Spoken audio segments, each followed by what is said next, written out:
वैज्ञानिक एक रोग के ऊपर कंट्रोल करने की चेष्टा करते हैं, इतने दूसरा चार हो जाता है। पहले अक्षय रोग था, उस पर कंट्रोल किया तो कैंसर हो गया। कैंसर का भी 2% को सहारा मिला तो आगे से एड्स शुरू होगी। और तेरा गजब, एक तो एक आगे नई बीमारियां, किसी का कोड लग गया, किसी का किसी प्रकार की तकलीफ, किसी का बेटा मर गया, किसी का पूरा परिवार नष्ट हो गया। अब कलयुग में इसलिए परमात्मा ने कहा था कि मैं अपने बच्चों को कलयुग में संभालूंगा, कि कलयुग में पिछले तो पुण्य आपके पास रहेंगे नहीं, प्रारब्ध में बहुत कम पुण्य आएंगे तुम्हारे हिस्से में और दुख होंगे गणे। और जो पूजाएं तुम उस समय कलयुग में आप कर रहे होगे, जो काल के द्वारा भ्रमित, कोई देवता की, कोई भैरव की, कोई भूत की, कोई पितर की, या काल के द्वारा भेजे गए नकली संतों की, ये 10-12 संत पंथ बना रखे हैं, 15-16 पंथ हैं, और भी ये नए नए पंथ चल गए, इनमें भी आप पूजा कर रहे होगे तो भी आपको लाभ नहीं होगा, क्योंकि आपके पिछले संस्कार नहीं हैं। तो उस समय परमेश्वर ने कहा था कि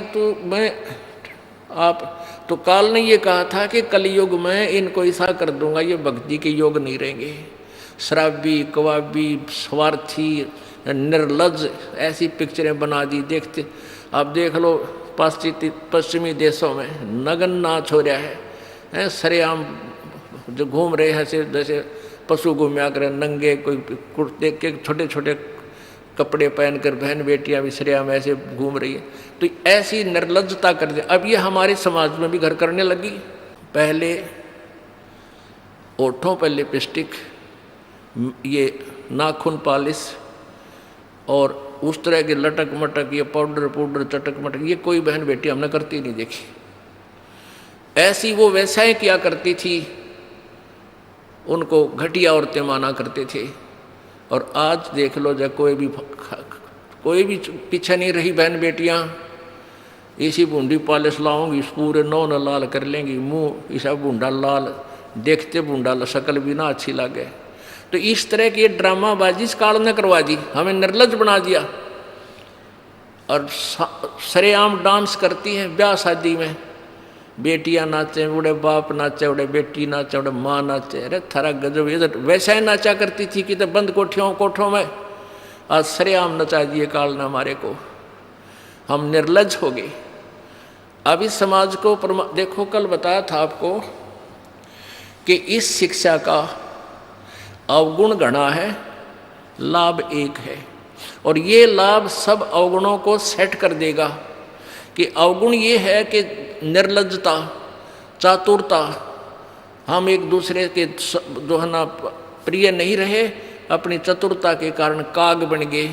काग क्या करता है कि जैसे कौवा होता है, गधे की कमर टूटी होती है और उस दुखती उस जख्म को ही दूनी चोंच मार मार कर उससे खाता है।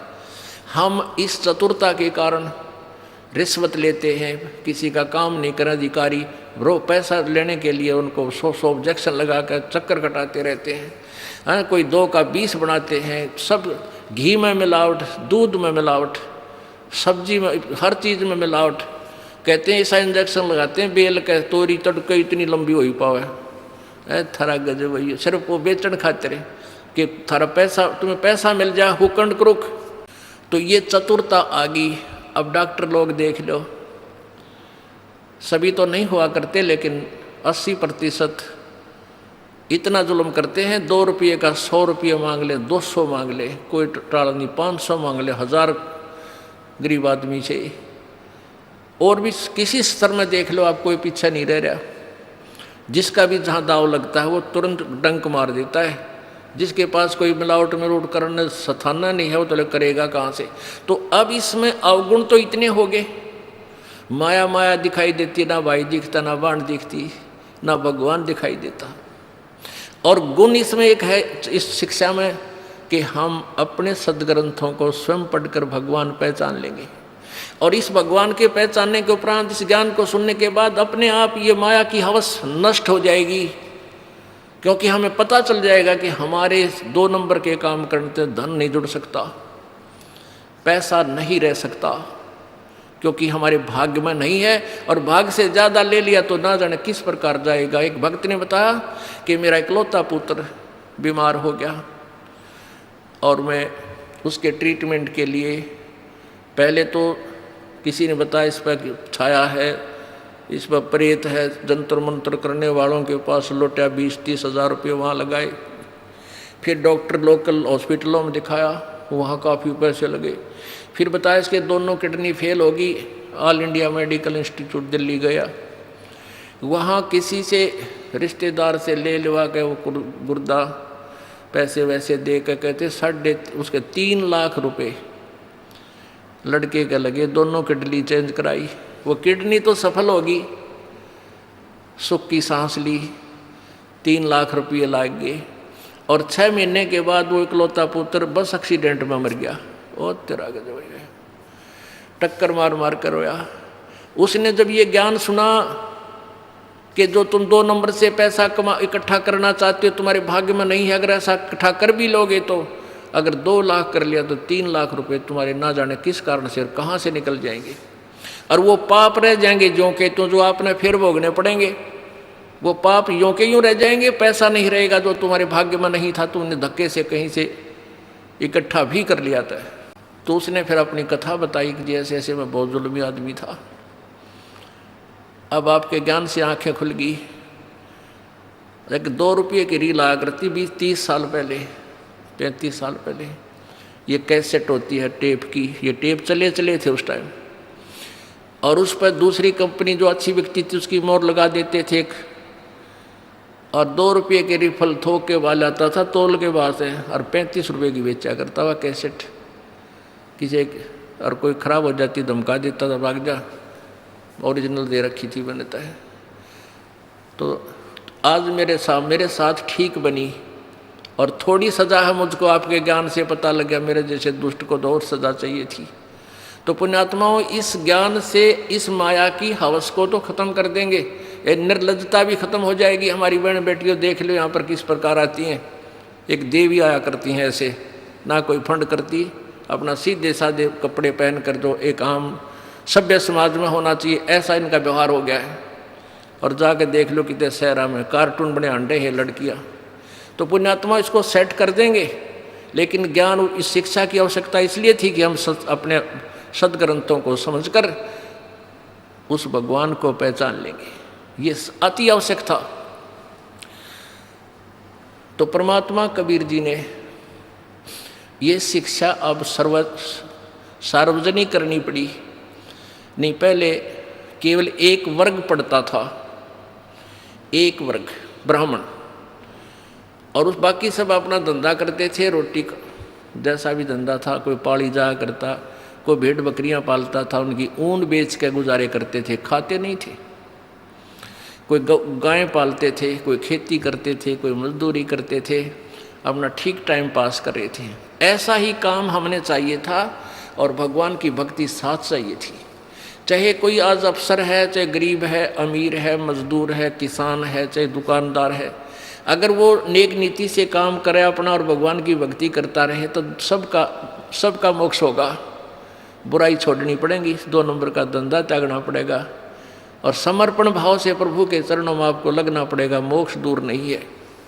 अब आपका सौभाग्य है कि परमात्मा ने अब ये समय सिलेक्ट कर रखा है, पूर्व निर्धारित था कि कलयुग में जब बिचली पीढ़ी आवेगी तब इन अंशों को मैं पार करूँगा। प्रथम पीढ़ी में परमात्मा, प्रथम जो पीढ़ी थी, प्रथम चरण में आज से 600 वर्ष पहले कबीर परमेश्वर प्रकट हुए स्वयं, और उन्होंने वो लीलाएं करके दिखाई जो भगवान किया करता है। जैसी लीलाएं कबीर परमेश्वर ने की, आज हमारे वेद बताते हैं कि वो परमात्मा ऐसे आता है, छोटा सा शिशु रूप धारण करके आता है, फिर उसकी परवरिश कुंवारी गांव से होती है, वो बड़ा होकर के फिर अपना ज्ञान प्रचार करता है, उसको लोग कवि कहने लग जाते हैं, वो एक सुप्रसिद्ध कवि की उपाधि प्राप्त करता है, लेकिन वो परमात्मा होता है, और वो ऊपर तीसरे धाम में रहता है, सतलोक में रहता है, और वहाँ से चल कर आता है, गति करके आता है, अपनी प्यारी आत्माओं, श्रेष्ठ आत्माओं को मिलता है। और जो उसकी शरण में आ जाते हैं उनके सर्व रोग, हर तरह के किसी प्रकार की बीमारी है गर्भ में, शरीर में, या कोई और आपत्ति है, कर्म दंड है, उन सब को नाश करके उनको सतभक्ति देता है, सुखी करता है और सतभक्ति करवा के उनको सत्यलोक ले जाता है। वो था पहला चरण। तो उस समय परमात्मा ने आकर अपनी अमृत वाणी में, सूक्ष्म वेद में, कबीर वाणी में, सच्चिदानंद घन की वाणी में ये सारी सृष्टि रचना, ब्रह्मा विष्णु महेश की उत्पत्ति, ब्रह्म की उत्पत्ति, अक्षर पुरुष की उत्पत्ति और सतभक्ति कैसे करनी चाहिए, कौन है वो परमात्मा जो पाप नाश कर सकता है, ये अपनी महिमा आप ही आकर बताई। आपने कल वेद में पढ़ा कि वो परमात्मा कबीर देव अपने द्वारा रची हुई सृष्टि और सभी देवी देवताओं के जन्म आपकर स्वयं ही बताता है, स्वयं ही ठीक ठीक विस्तार से बताता है और दूसरा कोई नहीं जान सकता उसकी द्वारा रची हुई सृष्टि को। जब परमात्मा 600 वर्ष पहले आए थे, सन 1398 में आके काशी शहर के एक लहर तारा तालाब में कमल के फूल पर एक शिशु का रूप धारण किया था। वहाँ से नीरू नीमा नाम के 2 मुसलमान जो लाए थे दंपति, वो उठा ले गए थे प्रभु को। वहाँ लीलावत परमात्मा जब बड़े हुए, जो 25 दिन के हो गए, तो उन्होंने कुछ भी आहार नहीं किया था। तो उसमें कंवारी गाय का दूध परमात्मा ने अपनी ही लीला से एक कंवारी गाय मंगवाई थी, भगवान शंकर जी को भी प्रेरित करके वहाँ भेज दिया था। ये अलग कहानी है, फिर बताएंगे। तो कहने का भाव ये है कि जब कलियुग में परमात्मा आए, प्रथम चरण में धर्मदास नाम के एक सेठ बांधवगढ़ के रहने वाले बहुत बड़े धनी व्यक्ति थे, वो मिले। वो ब्रह्मा विष्णु महेश के पुजारी थे। जैसे हिंदू धर्म में जन्म होने के कारण हम सभी वैसी ही पूजाएं किया करते थे, इन्हीं भगवानों को सर्वेश्वर मानते थे, पूजा के योग मानते थे। तो जब धर्मदास जी को परमात्मा ने ये ज्ञान कराया, धर्मदास जी ने भी एक हिंदू धर्म की रीति से एक रूपदास नाम के गुरु बना रखे थे। उस रूपदास जी ने जैसा भी उनको ज्ञान फीड कर रखा था वो सारा वो जानते थे। गीता जी का पाठ करते थे, पुराणों को भी एक श्रोधार्य मानते थे। तो परमात्मा कबीर जी ने धर्मदास जी को सभी ग्रंथों में बताया कि इसमें ऐसा लिखा है, इसमें ऐसा लिखा है। अब धर्मदास जी पढ़े हुए थे, उसने देखा सारे सदग्रंथों में ऐसा लिखा है, गुरु जी जो बता रहे हैं सत्य है। लेकिन धर्मदास जी की बात को कोई मानने को तैयार नहीं था। धर्मदास जी ने कहा, प्रभु आपने जो ज्ञान दिया ये मेरे हृदय में समा चुका है और इस ज्ञान को कोई भी सुनने को तैयार नहीं है। रिश्तेदार से कहता हूँ वो भी उल्टा होता है, तो मुसलमान बन गया है, तो देवताओं के बारे में गलत बोलता है, तेरी जीभ कट जाएगी, तेरा नाश हो जाएगा, अब मेरा पीछे पड़ लेते हैं। तो परमात्मा बोले, धर्मदास तो ये लाख दुहाई, ये सार ज्ञान की तबार ना जाई। ये जो ज्ञान इब्बा मत बताइए किसी ने, धर्मदास तो ये लाख दुहाई, ये ज्ञान अभी ना बताना कि ब्रह्मा विष्णु में इसके माता पिता है, उस वहाँ लिखा है और वहाँ लिखा है, अभी रुक जा, तेरे को बता रहा हूँ मैं। नहीं तो ये नकली संत, ये नकली ऋषि, मैं ऋषि आगे ये डोल पीटते पाओगे। और सत्य कलयुग के अंदर इस काल से मेरा वचन है कि पिछली पीढ़ी में इनको मैं ये सारा खजाना दे दूंगा अपने बच्चा तक, और ये सारे नकली संत फेल होंगे उस समय जा करके जो गीता और वेदों और पुराणों के आड़ में रोटी खा रहे हैं। तो तब मेरे बच्चे मुझे पहचान लेंगे। अब तो इसका जिक्र मत करना किते है। धर्मदास तो ये लाख दुहाई, पुण्यात्माओं इतना बढ़िया ज्ञान मिले पाछे के डट्या जा आदमी, उसने बता दो, उसने बता दो, कसूती ललक उठा। अब आप हो, आपको जब ज्ञान हो जाता है, अपना मोक्ष तो आप भूल जाते हो कि मेरा तो मोक्ष होगा ही होगा, फिर भाई को, बहन को, रिश्तेदार को, सबको सुनाने की चेष्टा करते हो, ऐसी उमंग भर जाती है, ऐसी प्रेरणा होती है, स्वाभाविक है और यह होनी भी चाहिए। लेकिन धर्मदास को परमात्मा ने रोक दिया था कि तू बस जिक्र मत करना। धर्मदास तो लाख दुहाई, ये सार ज्ञान, मूल ज्ञान की तबार न जाई। मूल ज्ञान बाहर जो पढ़ी या बिचली पीढ़ी हंस नहीं तरही, और मूल ज्ञान को जब तक छुपाई तब तक छुपाई जब तक ये द्वादश पंथ ना मिट जाए। अब ये सारे पंथ खत्म हो लिए, कंडम हो लिए। इन सभी पंथों की आज तक जितने भी पंथ थे सबके द्वारा लिखी हुई अनुभव की पुस्तकों को इस दास ने पढ़ा, और वेदों के ज्ञाता समझे जाते थे उनके अनुभव की पुस्तकों को देखा, सब यूजलेस पाई। उनकी सीडी बना दी, उनके फोटोकॉपी बना दी, ऐसे प्रोजेक्टर में दिखा दिखा के पूरे समाज में भेज दी कि ये बताते थे। अब ये कह नहीं सकते कि हम ऐसा ज्ञान नहीं देते थे, क्योंकि उन्हीं की पुस्तक उन्हीं के द्वारा दास ने बोलकर सुनाकर सबके सामने रख दी। अब ये सूख जाएंगे, खत्म हो जाएंगे, खत्म हो गए ये समझो, क्योंकि बुद्धिमान समाज है, इस ज्ञान को समझकर तुरंत समझ जाता है कि उन संत के पास कोई ज्ञान नहीं है। अब ये सभी पंथ नष्ट हो जाएंगे। कैसे होंगे? धीरे धीरे, थोड़ा समय लगता है, लेकिन हो जाएंगे। जैसे पहले हम छोटे छोटे थे, वर्षा के दिनों में कहीं खेतों में, किसान के घर जन्म था इस दास का, तो खेतों में जैसे किसी ने आम खाया और फेंक दी गुठली, वो वर्षा ऋतु में फिर वो उग आते थे, वो कहीं किले के बीच में, कहीं कहीं पर ऐसे छोटे छोटे पौधे फूट उगाते थे।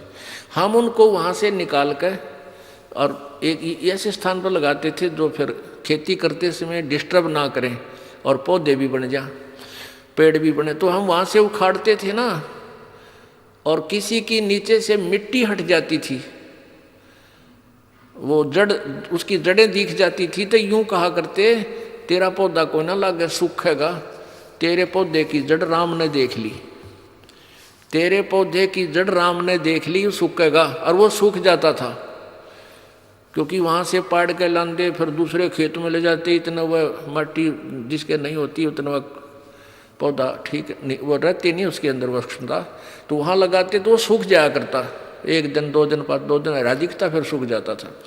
तो अब इन सभी पंथों की जड़ राम को दिखा दी, परमात्मा को ने, इस दास ने इनकी जड़ दिखा दी समाज को कि इनके पास ये धन था, तुमने मूर्ख बना रहे थे, ना कोई भक्ति का पता, ना ज्ञान का पता, ना कोई इनके पास मंत्र सही, ये आपको काल के जाल में फंसाएंगे।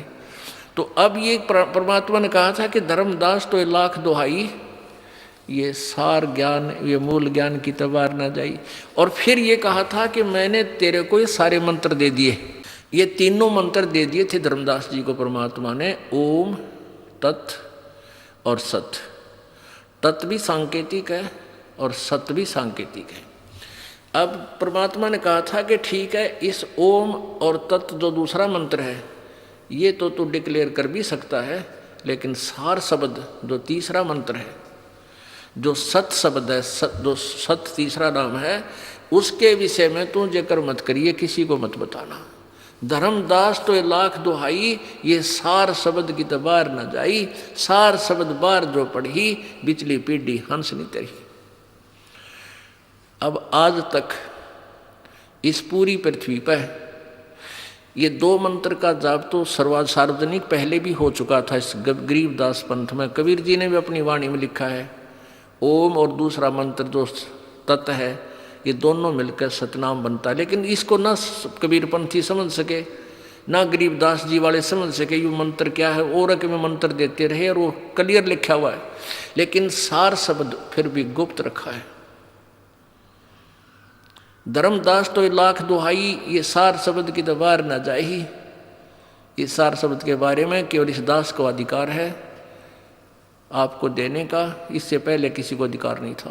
और अब ये सारे आपको सब मंत्र मिलेंगे, आपका मोक्ष होगा। आपका सबसे बड़ा सौभाग्य है कि आपका जन्म इस कलयुग में हो गया, उस चरण में आज बैन उठ गया इस काल का, आप सभी पार होगे, चाहे कोई मजदूर है, चाहे कोई सेठ है, चाहे राष्ट्रपति है। यदि वो सतभक्ति और समर्पण भाव से करेगा तो सभी की जहाज में बैठकर सतलोक जाएंगे। ये ऐसा मंत्र है, आपको दिया जाएगा, ऐसा ज्ञान है। सबसे पहले आपको विकार रहित किया जाएगा, सब बुराई छुटाई जाती है, बीड़ी, शराब, मांस, तम्बाकू, चोरी, चप्पा, ये रिश्वत वगैरह, ये सारी त्यागनी पड़ेंगी। फिर देखना तुम्हारे घर में बरकत है, कितना आपको सुख देगा भगवान, आप सोच भी नहीं सकते। और आप ये सोचा करोगे सचमुच परमात्मा सुना करते ऐसा सुख देता है, आपके घरों में डेली होया करेंगे। जैसे कल आपने देखा, कल आपने सुना उस गरीब परिवार की कहानी कि मेरा छोटे से का बाप मर गया था और पिताजी की मृत्यु हुई तो लोन ले रखा था बैंक से, वो लोन भर नहीं सका, हमारी बहुत खस्ता हालत थी। और माता अकेली रहेगी, कुमार वाली मजदूरी करे, और लोन आ गया कई हज़ार रुपये रोज़ाना, महीने 2 महीने में बैंक से वो लेटर आ जाए तुम्हारा इतना लोन है भर दो। तो उनकी माता गई थी वहाँ पर बैंक में कि भी ये तुम्हें पर्ची भेजी है, इसका सारा तो मैं नहीं भर पाऊँगी, और जो ब्याज रहित अगर लेना चाहो तो मैं दे सकती हूँ। इस तरह कोई सोच कर गई थी वह, कोई क्लियर करो उनका। तो कलर कहने लगा तुम्हारा बैंक में कोई लोन शेष नहीं है, तुमने सारा भर रखा है। वो उसके साथ शरोरी है कि तू ढंग से नहीं देखता है, तुम कल न फिर मेरे हमारे पर और दुगना तिगना बना के बेच दोगी, तो ढंग से बता मेरे को। उनकी दोनों की लड़ाई, ऊंचे ऊंचे बोलने लगे। बैंक मैनेजर आ गया, कहने लगा बहन क्या झगड़ा है तुम्हारा? बोला जी मेरा हमारे यहाँ चिट्ठी भेज रखी तुमने हैं, और ये हमारे ऊपर लोन है, यूँ नो का लोन तुम्हारे पास है नहीं, तुम फिर इसका दुगना बना के भेजोगे, हम थोड़ा थोड़ा देना शुरू करें जैसा हमारी गुंजाइश है, कुछ करें इसका तो बताओ, मुझे क्लियर बताओ। बैंक मैनेजर ने बोला जा बहन जी मैं देखूंगा, मैं खुद चेक करूंगा। उसने खुद चेक किया, कंप्यूटर में देखा, कंप्यूटर में देखा तो कहने लगा तुम्हारा सारा लोन क्लियर है। वह फिर शर होगी, न बोली तुम मत बकाओ मेरे को, ये तुमने चिट्ठी भेज रखी। वह चिट्ठी उसने दी पाड़ और लिख कर दे दिया कि तुम्हारा कोई लोन नहीं है, मोहर मार दी। बोलो सतगुरुदेव की। अब परमात्मा ने कैसी रजा करी, उनके अकाउंट तो लोन ने खत्म कर दिया, उनके अकाउंट में नहीं तो वो उनका ऊपर पड़ाव कलर का बेचारा गए, मान लिया वो लिख के भी दे देते थे, तो उनके उस खात्या में सारा खत्म कर दिया। और परमात्मा ने के लागे देरी, वो घर भर दे परमात्मा आपका पैसे से, ये सत्कर मान लेना। ऐसे भक्त हमारे को बताते हैं जी मेरे एक बार 5,000 रुपये बढ़ गए, इतने पैसे धरे थे 3 बार गिन के गरीब आदमी, और 5,000 रुपये बड़े पाए। तो पुण्यात्मा विश्वास रखना मालिक पे, 2 नंबर के धंधे करके दूने पाप कमाओगे और अंत में पापों की गाड़ी भर ले जाओगे। यहाँ परमात्मा आपके आने वाली आपत्तियाँ, जैसे आपके ऊपर कोई पाप कर्म के कारण कोई दंड आना, उसको भी खत्म करेगा। तो इसलिए परमात्मा बताते हैं, अपनी महिमा आप बताते हैं, आजा बंदे शरण राम की फिर पाछे पछतावेगा। भाई आजा बंदे शरण राम की फिर पाछे पछतावेगा। इसलिए परमात्मा कह रहे आ जाओ तुम अब भी मेरी शरण में। जैसे गीता जी अध्याय नंबर 18 के, गीता जी अध्याय नंबर 18 के श्लोक नंबर 62 में गीता ज्ञान दाता कहता है कि अर्जुन तू सर्वभाव से उस परमेश्वर की शरण में जा, उसकी कृपा से ही तू परम शांति और शाश्वत स्थान यानी सत्यलोक को प्राप्त होगा। परम शांति कि वहाँ जाकर तुझे परम शांति होगी, वहाँ कोई कष्ट नहीं उस सतलोक में। वो कैसा है वो सतलोक? भाई शंखों लहर मेहर की उपजे कहर नहीं जा कोई, दास गरीब अचल अविनाशी सुख का सागर सोई। उस सतलोक के अंदर कोई दुख नहीं, किसी प्रकार का कोई कष्ट नहीं, बुढ़ापा नहीं। इस जीव के लिए सबसे बड़ा दुश्मन है बुढ़ापा। मृत्यु भी देखी जा, चल हो जाए तब एक दिन कट जा टंटा। ये बुढ़ापा है ना, ये रुआ ले से इस प्राणी को। और इस कलयुग में तो और ज़्यादा ना बालक अच्छे रह रहे, ना कोई ऐसी पुत्र वधुओं को ज्ञान रहा, बेटियों को जो थोड़ी बहुत दया धर्म भी वो खत्म होती जा रही है। तो इस प्रकार ये बुढ़ापा, इस समय का बुढ़ापा सबसे बड़ा कहर होगा आपके लिए। पहले तो लाज शर्म करा करते, कोई पड़ोसी कह देता, रिश्तेदार ते भी नो डरा करते, भी कुछ आकर टोक देगा, बूढ़े ही सेवा ना करते। इब तेनो कहें तू ले जा, तने घना अच्छा लग गया तो कर ले सेवा इसकी। तो इतने निर्लज हो गए हम। तो अब हमने भगवान की घनी जरूरत है। और सही भक्ति करेंगे तो बुढ़ापा आपका ऐसा कट जाएगा ना, बेरा भी ना पटन दे भगवान। 100 तो दर्दां तो दूर करेगा, कोई आपत्ति आओगी हल्की सी करके टाल देगा आपको। आखिरी सांस तक आपका हाथ पैर चलते रहेंगे, आपको स्वस्थ रखेगा। तो ये बुढ़ापे वाला कहर भी टल जाएगा और सतलोक भी प्राप्त होगा। और इस मार्ग पर कैसे लगना चाहिए, इस मार्ग पर हमने कितना समर्पण चाहिए, कितनी दृढ़ता चाहिए। बालकों का खेल नहीं है ये। हम एक तो स्वार्थवश लगे रहे, 2-4 काम हो गए, एक कार्य नहीं सरा तो मन में दोष आ जाता है, कोई लाभ नहीं हुआ। हमने टारगेट जो बना रखा होता है, अगर वो हो जाए तो हम समझते हैं भगवान ने ठाठ कर दिए। और हो सकता है जिस उद्देश्य से आप परमात्मा से डिमांड कर रहे हो और वो वस्तु आपके लिए आने वाले समय में आपके लिए हानिकारक हो, तो परमात्मा वो आपको देगा नहीं, वो नहीं देगा यदि आप भगवान से की शरण में हो। और आपको वो नहीं देगा क्योंकि मेरी आत्मा को ही बर्बाद कर देगा, लगे लगाए पौधे को नष्ट करेगा। और आप ये सोच लेते हो परमात्मा ने ये हमें लाभ क्यों नहीं दिया, और आप भगवान से दूर हो जाओगे तो आपका दुर्भाग्य होगा। इसलिए ये रह रह कर ज्ञान दिया जाता है कि आप रोगी हो और ये हॉस्पिटल है जन्म और मृत्यु के रोग को काटने वाला। ये वो दीर्घ रोग है जो ना ब्रह्मा से कट सकता, ब्रह्मा का अपना नहीं कटा। विष्णु जी को भी ये रोग है, ब्रह्मा जी को भी रोग है, विष्णु जी को भी मृत्यु का जन्म मृत्यु का रोग है। इस ब्रह्म को भी जन्म मृत्यु का रोग है, पर ब्रह्म को भी है। केवल एक परम अक्षर ब्रह्म है वो परमात्मा, जो जन्म और मृत्यु के रोग को काट सकता है। और वो ये हॉस्पिटल है बरवाला आश्रम, सतलोक आश्रम बरवाला। यहाँ पर उस दीर्घ रोग का ऑपरेशन होता है।